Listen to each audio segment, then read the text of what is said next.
This is Mark Mullinax, and I welcome you to Power for the Peaceful, a podcast and class on Taoism.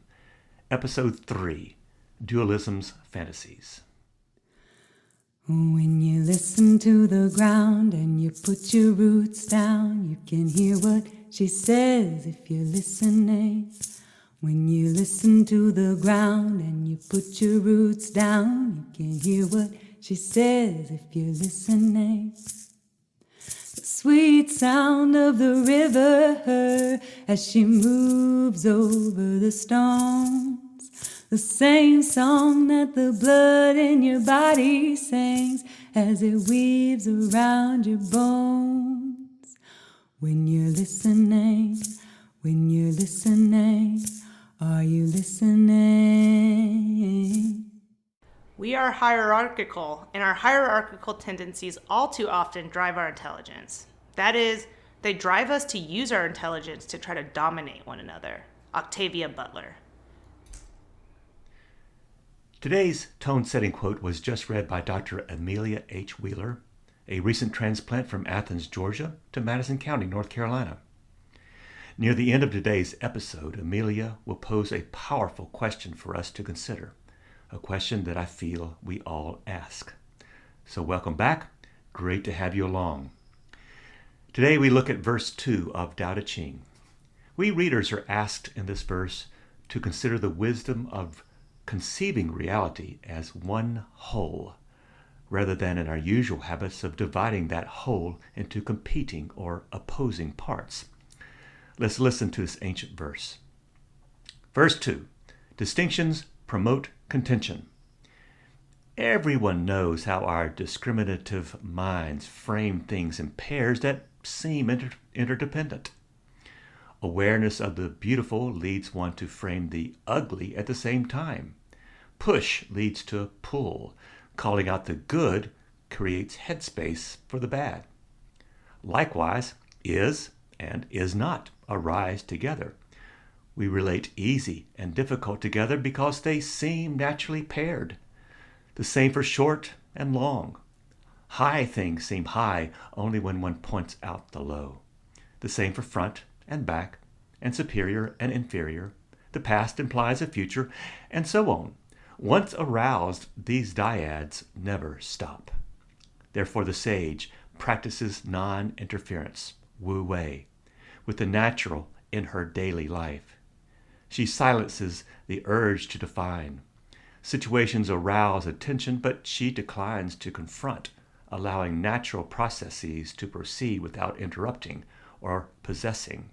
She understands how things naturally and mutually arise without the need to control. She knows the secret to how things last. When you're listening, are you listening? When you're listening, are you listening? Let's play a game. Blurt out whatever associations your mind first comes up with when I say the following words. When I say black, you think. When I say high, you imagine. When I say right, your brain tells you. When I say yes, you say. When I say male, you see. When I say me, you visualize. Notice for most of us how we think in opposing binaries. Playing this game, perhaps we were habitually buying into our culture's fondness for strong dualisms, or seeing the world fenced off into opposing and distant, not neighboring camps. Why do we join these opposing concepts without thinking? Why this habit of opposing dualisms? To address this today, here is our first lesson. Tao disrupts our habits of conceiving reality. We saw in verse 1 how we should disrupt and silence our word habits in order to allow Tao, which is always there, to finally emerge into our consciousness.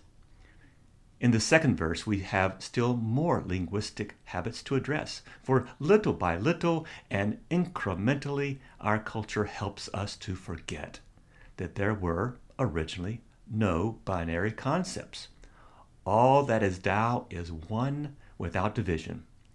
Only by forgetting Tao do we then make these artificial separations in our language. Thus we forget original peace and swap out peace for temporary and artificial divisions. Weaving throughout this podcast series is the theme that Tao disrupts and reshapes our usual way of living and thinking. Tao interrupted our word logorrhea in verse 1, and this verse 2, Tao questions our word choices.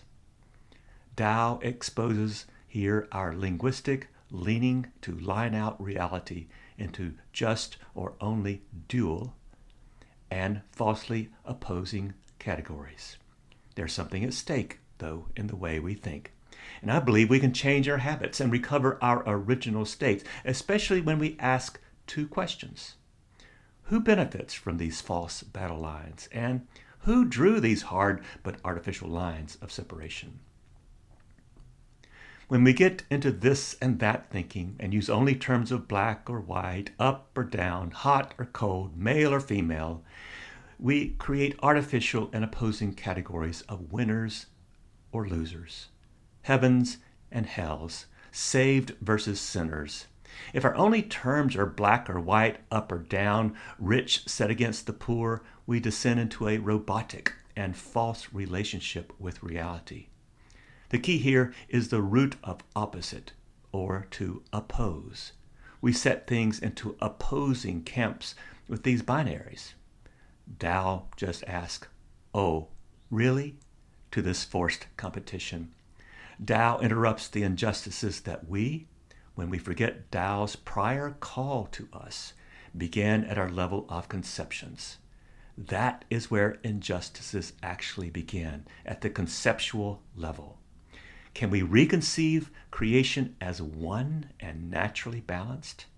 Because that's how creation began, just, peaceful, without hierarchies.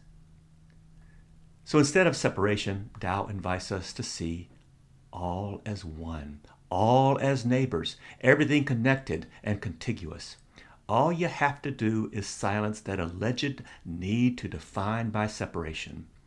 Our question today by Dr. Wheeler goes right to this point. Stay tuned. Tao teaches our essential oneness and unity, and we are invited to unlearn our divisive patterns spread throughout our linguistic spells. We must continually learn to unlearn much that we've learned. Only thus do we grow. R.D. Lang.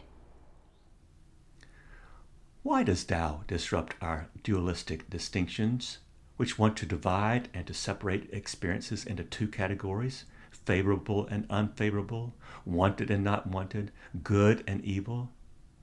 Our strong but wrong-headed habits to label and to use separating concepts has immense and societal implications.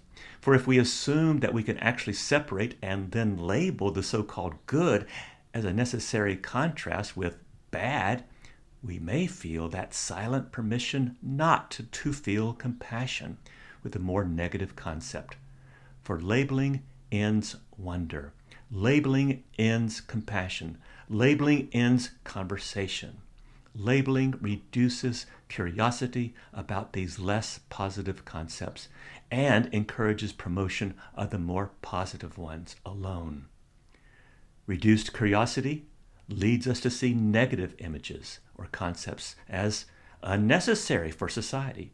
Labels enable a society to discriminate and make laws against the parts of creation it no longer cares about or talks with.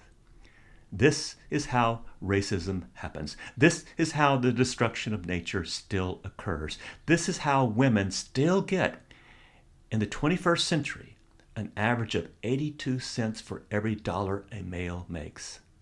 Making distinctions where there are none originally are the first steps to injustice, period. When you're listening, are you listening? When you're listening, are you listening? Who these days ever thinks critically about these dualisms that seem to saturate our vocabulary, thought patterns, and culture? Do you find yourself kind of habitually using these binaries to explain or to dismiss or to describe reality? For example, we often differentiate between mind and body or body and soul. We still stray by describing people as either male or female and gay or straight, which is like describing our whole selves or our sexualities with only two colors, when we have at our disposal the entire crayon box of colors. Why use only two crayons to paint our linguistic realities? What's wrong with using the entire box of crayons?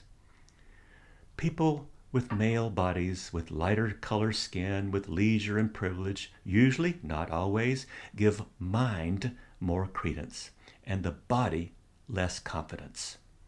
They see mind processes as oil and body processes as water, and thus it seems right for the two never to intersect or even be curious about the other. And then we bring in religion and God and politics to explain justify our word choices. Meanwhile, we have these huge middle slices of reality which goes unrepresented in our thinking and language.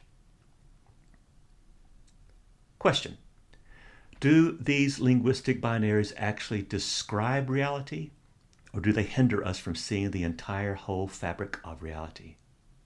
Do we lose our curiosity for the middle ranges, the moderate tones, or are these opposites in our minds really opposites in reality?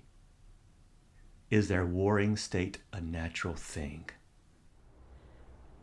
Black and blue. Who knows which is which and who is who? Up and down. And in the end, it's only round and round. Haven't you heard? It's a battle of words.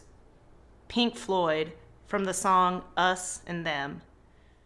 Many are the cultures today that are dominated by bilateral thinking.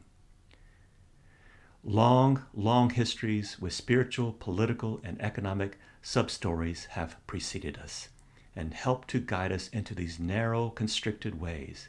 I have put a link to a history of dualism in today's show notes.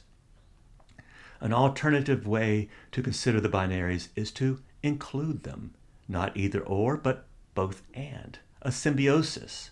Each participates in the other, relates to the other, and interpenetrates each other, but not with antagonism. In Tao Te Ching, this is where the wonderful yin-yang image comes into play. Rather than put up the do not trespass signs between the two alternatives, yin and yang thinking will seek to open a door in the fence separating the two so they can merge, cross-pollinate, and do the metaphorical equivalent of inviting each other over for tea and biscuits. What if what we call hot or male or up is each an energy or current unto itself? And what if we term cold or female or down as an energy current unto itself? And same for lukewarm and warm and cool, plus all the spaces among and between these words. Instead of male or female as the only boxes to check, science, from psychology to biology, can now speak of a range and diversity of gender expressions. Shall we leave these other expressions behind and unspoken? This is a justice question. Whose unity is being served by our linguistic division making? When you're listening, are you listening? When you're listening, are you listening? One solution is to consider the term inter-be, used by the late Thich Nhat Hanh. Regard yourself and the creatures you encounter each with their own unique energies, but as energies flowing into each other all the time. We all have similar needs and cares and concerns. Following Tao means knowing all creation permeates you and affects you, and you in turn interbe with all as well. After all creation is but recycled stardust, We share common origins, common destinies, common aspirations, but binary and opposing terms hide our commonalities. Here's the question worth chewing on. Does our binary habit prevent us from seeing what is strange, from seeing strangers? Our minds are primed to see the world in terms of us and them. We can't help it. The moment we look upon another's face, our minds discern in an instant whether or not they are one of us, part of our family or community or country, or one of them. This happens before conscious thought. It's easier to feel empathy and compassion for one of us, much harder for one of them. When one of us does something bad, we tend to attribute it to circumstance. But when one of them does the same, we attribute it to an essence. Oh, that's just the way they are. Valerie Kaur from See No Stranger. Our binaries do short-circuit the wonder and awe of which I spoke of in the last episode. Wonder is the ticket to a holy openness to awe. With wonder and awe, we place significance on what our languages says are insignificant things. However, once we stop wondering, when we conclude we have nothing to learn from the other, we start down a road to increasing ignoring, marginalization, rules against, and then violence toward that other. A violence that starts with how we conceive of reality. Why does this matter? Binary thinking informs our prison industrial complex, helps us to fight wars, and privileges groups of people over others. In other words, binaries serve the status quo. Our binary categories prevent us from hearing or being curious about most of creation. They keep our enemies evil, our minds ever discriminating, and our desire for control constant. This is across-the-board impoverishment, plain and simple. In this verse, the implied question is, can we live without these dyads? Asked another way, are we ready to be a peacemaker? It is an unpeaceful mind that needs these contrived battles of concepts, when actually there is no battle at all. What if that battle is all in our heads? Do we need an imagined high to counterbalance an imagined low? This verse merely asks that we don't rush to judgments or uncritically jump to our robotic preferences dictated by a culture pretty doggone ignorant of what's important. Instead, practice welcoming all. Be revolutionary for a change. For here is good news. We can listen to and befriend any portion of creation.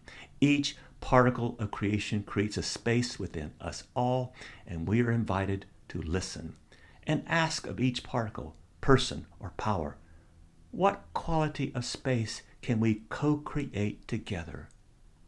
To embrace all on its own terms and not our terms enhances our abilities to shine more brightly in the world. This is our power for peace. Life is not organized in our artificial either-or categories. That's not how reality works. If we jettison either-or thinking and embrace the befriending of all reality, we can consider all creation like ingredients in a grand recipe that unite together in the cooking, and we are unable to say just one thing about the finished product. We cannot solve our problems with the same thinking we used when we created them. Albert Einstein. Popular wisdom holds that the definition of insanity is to do the same thing we usually do but expect different results. It is a disturbed culture that ever divides its options into an infinite contestation between two camps, one better than the other, who then expects peace and order to flow from that insanity. We have begun this insane state of affairs in one kind of thinking, but as Einstein suggests, we will not solve it by remaining in that one ditch of thought. Thinking with Tao helps to realign our thought habits back to our original, peaceful, spontaneous natures. We are freed from our rutted thinking. So our homework. I suggest this week that we listen to our own speech and vocabulary, When binary opposites arrive on our tongue, ask, why? And then perhaps, instead of thinking in opposite or opposing terminologies, start using the word neighbor. Instead of opposite gender, neighboring gender. Instead of opposite color, neighboring color. Reconsider how all that is seen outside us is already neighbor to us. If one is a God believer, try out neighbor God in your prayer life. And please let me know how it goes. I am interested. And now to our question from our reader for today's episode. So my question today is really rooted in the teachings of this verse and the quotes that you offered. And it's simply, what might someone do when they notice that their minds are being hierarchical? So this is something that's happening to me quite frequently as I'm starting a new job. And I'll notice, for example, I'll be sitting in meetings and there's this subtle sense that somehow I know better than people, I'm smarter than them, and I can feel the way it creates a separation between me and them. I want to hurry up and get things done. They're almost in the way. And so the first question I have is what to do when you notice that happening? And my second question is what to do when you notice it happening to you? There's been times in my life and even in starting this new job where I can feel that somebody else is perhaps assuming that I'm an other, that I'm less knowledgeable because I'm a woman, that I don't know the right thing to do because somebody called me a granola recently, as if I'm a suspect hippie. And I found myself in that moment too, reacting to a sense of otherness to that person. They were immediately put on another side of a fence from me. So my question is twofold. What do you do when you notice your mind creating hierarchies in which you are placed at the top? And what to do when you feel like somebody else is creating hierarchies or distinguishing you as a subordinate? Thank you very much for this wonderful two-part question, Amelia. First, be grateful that you're even noticing your mental placement of others on another side of the fence.